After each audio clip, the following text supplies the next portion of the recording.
What's the most brutal way you've shut down a toxic relative at Christmas dinner? Rick had been taking shots at me since I walked through Grandma's door. Started with my coat, still wearing that thing from college, then escalated to my job loss in October. Must be nice having all that free time, he said while I helped Grandma with the turkey. Though I guess unemployment doesn't pay for much besides ramen. I'd been laid off when my company downsized. Half the marketing department is gone. I was interviewing, had prospects, but Rick didn't care about context. By the time we sat down, he'd made 4 comments about my apartment, shoebox, my car, still driving that beater, and my relationship status. At least you don't have anyone to disappoint. The main course was when he decided to perform. Pass the potatoes to our little unemployed friend, he told my cousin. She probably hasn't seen food this good since her last job's cafeteria. My dad's jaw tightened. My mom set down her wine glass hard. Rick, Grandma warned. What? I'm just saying what everyone's thinking. Some of us contribute to society. Some of us, he looked directly at me, just take up space. I kept cutting my turkey, staying quiet. Rick mistook silence for weakness. You know what your problem is? He pointed his fork at me. No ambition. I was running my first company at your age. Into the ground, my aunt muttered. Rick ignored her. Success requires sacrifice, risk, guts, things you clearly don't have. He pulled out his phone, started showing pictures of his new boat to my teenage cousins.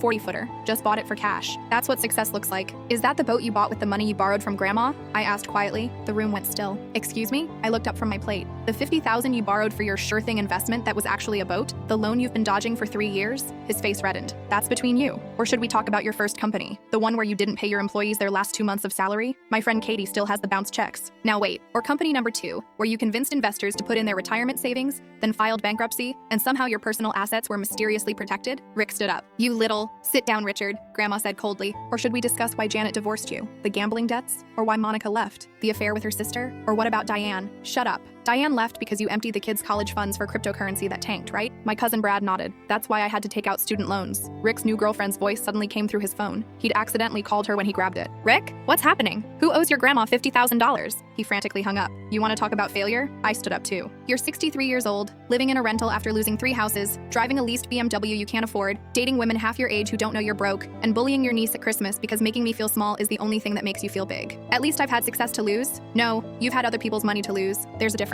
I pulled out my phone. Want to see success? I started a freelance consulting firm last month. 3 clients already, making more than my old salary. But I didn't announce it because I don't need to brag at Christmas dinner to feel valuable. The room erupted. Brad said, finally, someone said it. Rick grabbed his coat. I don't have to take this. The $50,000, Grandma said quietly. I want it by New Year's or I'm calling my lawyer. You can't. I have the promissory note you signed, the one where you used your boat as collateral. Rick's face went from red to white. By the way, I added, your girlfriend called back. She's on speaker. His phone screen lit up with her incoming call. He grabbed it and ran out, her voice trailing. $50,000? You said you were wealthy. The door slammed. Grandma raised her glass. I've been waiting 15 years for someone to do that.